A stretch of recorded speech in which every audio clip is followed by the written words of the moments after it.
and the What, fellows at were- Badminton? No, here. Just here in Ocala. Like with, last week. Doug Payne and John Holling. and Leslie Law. Yeah. Yeah, and they were saying that in a young horse for eventing, they're looking for like 70% blood. So like that amount of thoroughbred in them. With the blood. And how many are? I don't know. That's One?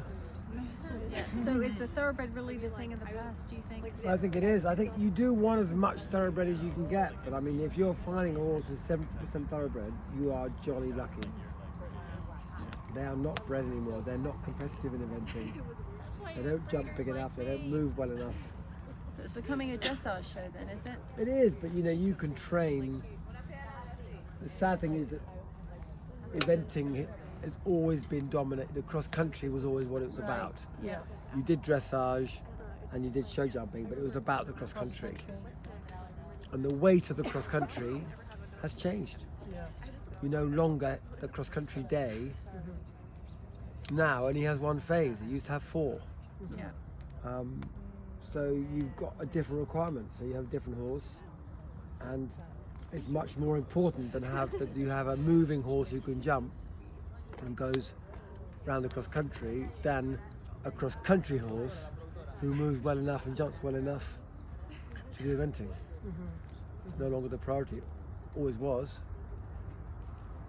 So we can't get that back, can we? It's just how it It is. will never come back Yeah. unless they invent another sport. Yeah.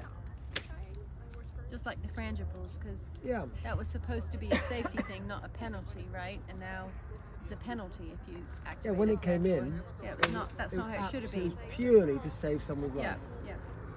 It's one of my biggest things I know. that I get cross about, so yeah, don't wind me up.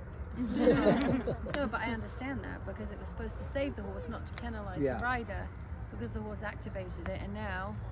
But the sport has gone in the way that they want to penalise you as much as they can for as much as they can. They want to penalise you for coming to number 15 on the wrong leg. Yeah. You know, they want to penalise you for. Oh my goodness, I'm struggling to see. I have my torch here now. You know, Anybody they else? want to penalise you for knocking There a you flag. go. They want to Pass it penalise you for around. not looking pretty over Right. the Take the country. tray home. Because that will give the cross country the weight. Yeah. Not they want you to run out, they want you to fall off, they want to cause trouble to how you've done it. They actually want you to be judged for the performance on it. So we're And I going- do blame that a bit on David O'Connor. Yeah. He has become a little bit American about it and wants it all to be pretty and perfect. Yeah. But I can see why. He's got responsibility. People don't want to see horses having a fall. They don't want to see riders being injured, and that is not what our modern society tolerates. We've all become so vanilla and safe and average and happy and doing bugger all that we want everything to be a bit like that in the competition world. We don't want to see anyone being pushed or taking a risk. But that's the world we're in, isn't it? It is. And whether we like it or not, it's a fact. And we've got to try in our sport to embrace it. Sorry? You're getting drug Getting off. looked at. You're I'm getting the hug. gossiping. You got me going now. I'm gossiping. He's Can you wait gossiping. You're being sent to bed. We don't want to complain about the 7:30 start time then if I'll you're be going out. to sit here I'll and be chat. out. I'll be out. I'm not going to gossip for long. But I do think that is how, you know, that word woke, our world is becoming Yeah. that awful, awful word, whether we like it or not. Yeah. And we've got to try and preserve our sport in the best way we can. And that will only come really from what our riders of the future want. If our riders of the future sit down and do bugger all, Yeah. that is, the sport will end up as I said, and I know it. Yeah. You know, you are probably 2 years off no whips and no spurs. Maybe, right? And then how long are you off being allowed to put a bit of metal in a horse's mouth? Right. Maybe 5. Maybe. It's frightening. Yeah. But we've got to really stand up for that. Everyone thinks somebody else will stand up for it, but we've all got to do it individually. We've got to have a much bigger voice. Can you take No, I'm coming. I'm coming. But don't you? I mean, that's. I mean, Right. what can But if I? you look around this look, you see all these young faces. You and I are the same age, but look at all these young faces. This is the face of the future. Yeah. And they're all listening to you, and they're all going to have to deal with all of Yeah. this as they go down. I mean, they're all. I know this one, she's a pro, but all the others probably have professional, amateur. They've all got this to deal with.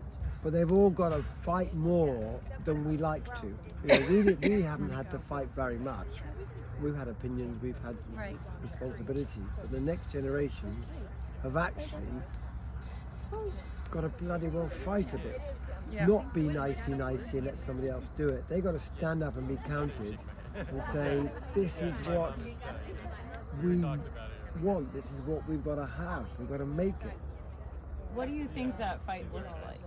Like calling USAF, calling USDA? No, just having a rider voice that carries weight, not just having an opinion or two flying around, but actually Like over social media, or how do just we appearance at meetings, a voice at meetings, attendance at FEI stuff, through the head of the FEI, just a contact, a dialogue. But it does require work. It doesn't. It's very tricky to sit back and think that somebody else is going to do it, because they're not. You, the riders, have got to really have a voice that has got weight and isn't just being organised by the people in the committees. It's actually what you want your sport to be. How much do you, as a body, you got to look at yourself as a body. Riders just, they don't do that. It's not in their nature. They just get on and ride horses and enjoy their own little world and their own bubble, and they think somebody else has sorted it out. It's been like that for too long. We have got to sort it out. We have got to take that responsibility, and we have all got to be counted. We've all gone quiet. Right, we're going to go. Thank you, William. Thank you. Thank you very much. Um, See you I next said- year. You're coming back.